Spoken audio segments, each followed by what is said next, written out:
Okay, so we were reading, हम पढ़ रहे थे मसल के बारे में और हमने पढ़ा था 2 इम्पॉर्टेंट प्रोटीन होते हैं, एक्टिन और मायोसिन। ठीक है, अब पढ़ते हैं आगे उन्हीं प्रोटीन्स के बारे में। बोल रहे हैं कि जो दोनों प्रोटीन होते हैं, both the proteins are arrange as a rod like structure parallel to each other. दोनों ही as a rod like structure आपके अरेंज रहते हैं, दोनों ही पैरेलल होते हैं एक दूसरे के और ऐसे लॉन्गिट्यूडनल एक्सिस में अरेंज होते हैं।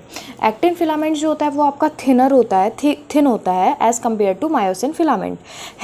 हम जो एक्टिन फिलामेंट होता है उसको हम बोलते हैं थिन फिलामेंट और जो आपको मायोसिन फिलामेंट होता है उसको हम बोलते हैं थिक फिलामेंट। ठीक है, और सेंटर में आपके आई बैंड के सेंटर में, मतलब जो आपका थिन फिलामेंट है उसके सेंटर में एक इलास्टिक फाइबर प्रेजेंट होता है जिसको हम बोलते हैं जेड लाइन, जो कि जस्ट बीच में से उसको बाइसेक्ट करता है। जैसे ये देखो, ये आपका जो डायग्राम दिया गया है, इधर देखो, आपका ये जो थिन फिलामेंट है इसके बीच में से आपका क्या निकल रहा है, जेड लाइन निकल रही है। ठीक है, सिमिलरली जैसे आपका जेड लाइन है वैसे ही सिमिलरली आपका क्या होता है, एक सेकेंड, हाँ, जैसे आपका जेड लाइन है वैसे ही सिमिलरली आपका क्या होता है, the thin filament are firmly attach to the Z line. जो आपके थिन फिलामेंट होते हैं वो फ्रिमली अरेंज रहते हैं, किससे, जेड लाइन से। उसके बाद बोल रहे हैं द थिन फिलामेंट आर, उसके बाद बोल रहे हैं the thick filament in the A band is also held together in the middle of this band by the thin fibrous membrane called the M line. जैसे आपकी जेड लाइन बाइसेक्ट करती है I band को, that is आपका thin filament, वैसे ही आपके A band को भी एक लाइन निकलती है बीच में से उसके, जिसको हम बोलते हैं एम लाइन। ठीक है, उसके बाद बोल रहे हैं the A and I band are arrange alternatively throughout the length of the myofibril. जो ए और आई बैंड है वो अल्टरनेटिवली अरेंज रहते हैं, पहले ए बैंड फिर आई बैंड, फिर ए बैंड फिर आई बैंड, ऐसे अरेंज रहते हैं alternatively throughout the myofibril. उसके बाद बोल रहे हैं the portion of myofibril between the 2 successive Z line is consider as the functional unit of contraction called the sarcomere. सबसे पहले आपको ये चीज़ याद रखनी है कि फंक्शनल यूनिट ऑफ कंट्रैक्शन क्या है, तो वो है आपका सैक्रोमियर। जो आपका 2 सक्सेसिव जेड लाइन है, मैंने आपको बताया जेड लाइन क्या है, आई बैंड को बाइसेक्ट करती है बीच में से, उसको हम बोलते हैं जेड लाइन। तो 2 जेड लाइन और आपके जो थिक और थिन फिलामेंट है वो अल्टरनेटिवली प्रेजेंट है, तो पहले थिन फिलामेंट फिर एक थिक फिलामेंट फिर एक थिन फिलामेंट, और ये जो जेड लाइन है वो थिन फिलामेंट को बाइसेक्ट कर रही है। तो इन दोनों के बीच का जो डिस्टेंस होता है उसको हम बोलते हैं सार्कोमियर, और ये क्या आपका फंक्शनल यूनिट है आपका कॉन्ट्रैक्शन का। ठीक है, उसके बाद बोल रहे हैं जो रेस्टिंग स्टेट में रहते हैं, जब आपकी मसल कॉन्ट्रैक्ट नहीं कर रही है, the edge of thin filament on the either side of the thick filament is partially overlap.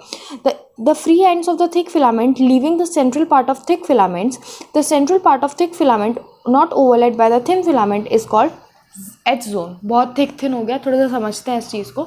देखो, ये आपका आई बैंड है, ये आपका आई बैंड है, मतलब थिन फिलामेंट है, ये आपका क्या है, थिक फिलामेंट है। तो देखो, कुछ पार्ट तो आपका थिक फिलामेंट का ओवरलैप कर रहा है थिन फिलामेंट से, पर कुछ पार्ट ओवरलैप नहीं कर रहा है। तो जो पार्ट आपका थिक फिलामेंट का ओवरलैप नहीं करता उसको हम बोलते हैं एच जोन। सिर्फ इतना ही लिखा गया था उधर कि आपका जो कुछ पार्ट है थिन फिलामेंट का वो थिक फिलामेंट से ओवरलैप करता है, बट जो पोर्शन आपका ओवरलैप नहीं करता उसको हम बोलते हैं H zone. I hope that's clear. ठीक है, उसके बाद हम देखते हैं स्ट्रक्चर ऑफ कॉन्ट्रैक्टाइल प्रोटीन। आज हम एक्टिन का स्ट्रक्चर देख लेते हैं, मायोसिन का हम कल देखेंगे।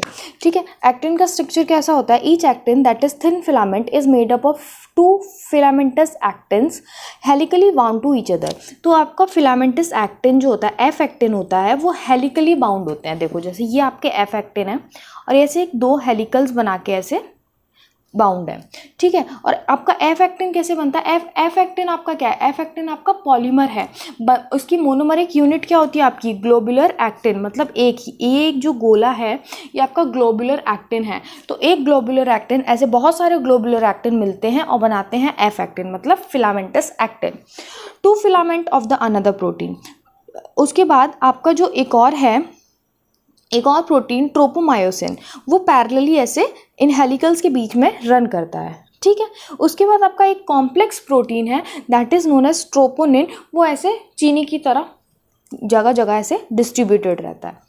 I hope that's clear. उसके बाद बोल रहे हैं इन द रेस्टिंग स्टेट, जब आपका रेस्टिंग स्टेट मतलब आपका कोई कॉन्ट्रैक्शन नहीं हो रहा है, आप एकदम रेस्टिंग स्टेट में है आपकी मसल, तब क्या होता है, तब आपका रेस्टिंग स्टेट में क्या होता है, जो आपकी सब यूनिट है ट्रोपोनिन की, एक सब यूनिट देखो ट्रोपोनिन की एक बड़ी यूनिट होती है, एक छोटी यूनिट होती है, जो सब यूनिट है ट्रोपोनिन की वो मास्क करती है binding site for the myosin on the actin filament. जो आपको मायोसिन है, जो आपका दूसरा वाला प्रोटीन है, वो एक्टिन से आके बाइंड करता है। तो जब आपके मसल को चाहिए कि वो बाइंड ना करे, तब क्या होता है, आपकी जो एक्टिन पे जो बाइंडिंग साइट है मायोसिन की, उसको कवर कर लेता है आपका ट्रोपोनिन, ताकि कोई बाइंडिंग ना हो।